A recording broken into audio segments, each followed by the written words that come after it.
ಬೆಳಗಾವಿಯಲ್ಲಿ ಮಳೆ ಅಬ್ಬರ ಜೋರಾಗಿದ್ದು ಜನ ಕಂಗಾಲಾಗಿದ್ದಾರೆ. ಮಂಜಗಾವ ಗ್ರಾಮದ ಮನೆಗಳಿಗೆ ಮಳೆ ನೀರು ನುಗ್ಗಿದ್ದು ಜನಜೀವನ ಅಸ್ತವ್ಯಸ್ತವಾಗಿದೆ.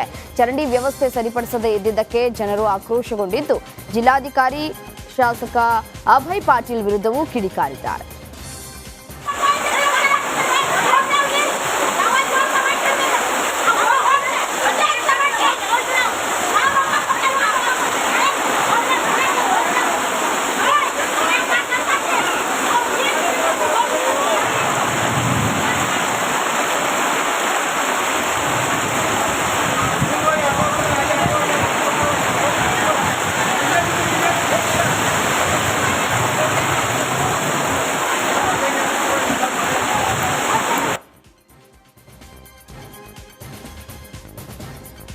ಚಿಕ್ಕೋಡಿ ಉಪವಿಭಾಗ ವ್ಯಾಪ್ತಿಯಲ್ಲಿ ಮಳೆರಾಯನ ಅಬ್ಬರ ಜೋರಾಗಿದೆ. ಹುಕ್ಕೇರಿ, ಚಿಕ್ಕೋಡಿ, ರಾಯಭಾಗ, ನಿಪಾಣಿ ತಾಲೂಕಿನ ವಿವಿಧೆಡೆ ಭಾರೀ ಮಳೆಯಾಗಿದೆ.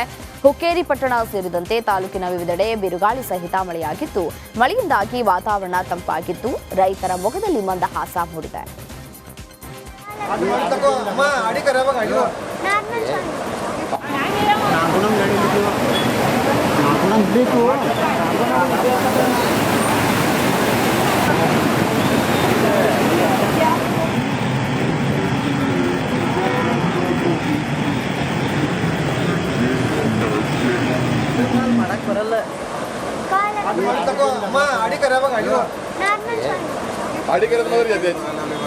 नहीं उसके सपोर्ट को ठीक किया उन्हें वो गाड़ी को आगे टक्कर करे वाले आगे नहीं था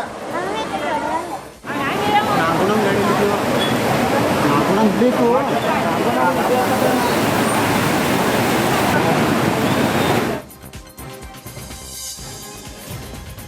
ಚಿಕ್ಕಮಗಳೂರಿನ ಬಯಲು ಸೀಮೆ ಭಾಗದಲ್ಲಿ ಧಾರಾಕಾರವಾಗಿ ಮಳೆಯಾಗಿದೆ. ಕಡೂರು ತಾಲೂಕಿನಲ್ಲಿ ಗುಡುಗು ಸಿಡಿಲು ಬಿರುಗಾಳಿ ಸಹಿತ ಮಳೆಯಾಗಿದೆ.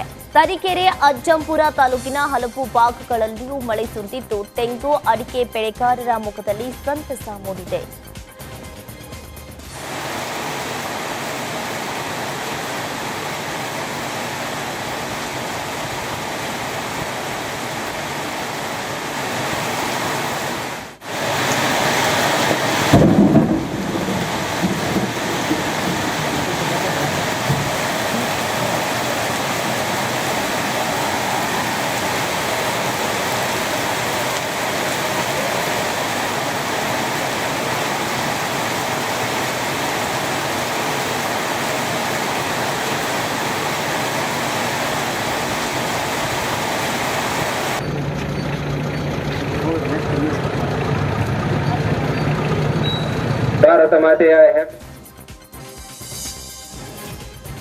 ಐತಿಹಾಸಿಕ ಶ್ರೀ ಉಜ್ಜಯಿನಿಯ ಮರುಳಸಿದ್ದೇಶ್ವರ ಜಾತ್ರಾ ಮಹೋತ್ಸವ ಅದ್ದೂರಿಯಾಗಿ ನಡೆದಿದೆ.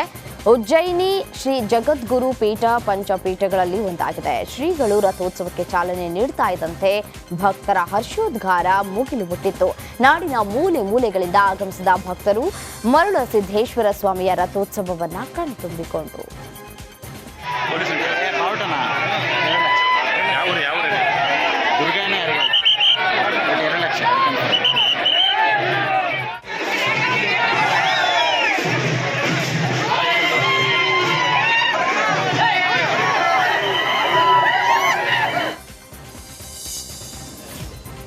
ಉಡುಪಿಯ ಶ್ರೀಕೃಷ್ಣ ಮಠಕ್ಕೆ ಭೇಟಿ ನೀಡುವ ಪ್ರವಾಸಿಗರಿಗೆ ಹೊಸ ಅನುಕೂಲವನ್ನ ಕಲ್ಪಿಸಲಾಗ್ತಾ ಇದೆ.